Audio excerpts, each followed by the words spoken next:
జనవరి 6న జరగాల్సిన గుంటూరు కారం pre release event కొన్ని కారణాల వల్ల వాయిదా పడిన సంగతి తెలిసిందే. దీంతో మహేష్ బాబు ఫ్యాన్స్ కాస్త డిసప్పాయింట్ అయ్యారు. కానీ జనవరి 7న ఈవెంట్ నిర్వహణకు ఏర్పాట్లు జరుగుతున్నట్లుగా తెలుస్తోంది. అయితే అదే రోజు చిరంజీవి అతిథిగా వస్తున్న హనుమాన్ ఈవెంట్ ఉంది. దీంతో గుంటూరు కారం ఈవెంట్ మరో రోజు వెనక్కి వెళ్లే ఛాన్స్ ఉంది.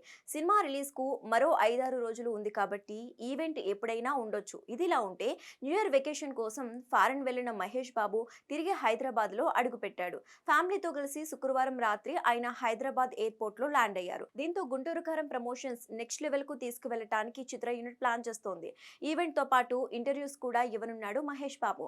ఇక్కడి నుంచి ప్రమోషన్స్ పీక్స్ కు వెళ్లనున్నాయి. ఇప్పటి వరకు గుంటూరు కారం నుంచి గ్లిమ్స్ సాంగ్స్ విడుదల చేశారు. ఇప్పుడు భారీ ఎత్తున ప్రీ రిలీజ్ ఫంక్షన్ నిర్వహించడంతో పాటు ట్రైలర్ విడుదలకు ప్లాన్ చేస్తున్నారు. జనవరి 12న గుంటూరు కారం రిలీజ్ కాబోతోంది. అతడు కలేజా సినిమాల తర్వాత మహేష్ బాబు, మాటల మాంత్రికుడు త్రివిక్రమ్ కాంబినేషన్ లో వస్తున్న హ్యాట్రిక్ ఫిలిం కావడంతో గుంటూరు కారంపై భారీ అంచనాలున్నాయి. మహేష్ సరసన శ్రీలీల, మీనాక్షి చౌదరి హీరోయిన్లుగా నటిస్తుండగా హారిక అండ్ హాసిని క్రియేషన్స్ పతాకంపై సూర్యదేవర రాధాకృష్ణ నిర్మిస్తున్నారు. తమన్ సంగీతం అందిస్తున్నాడు. మరి గుంటూరు కారం ఎలా ఉంటుందో చూడాలి.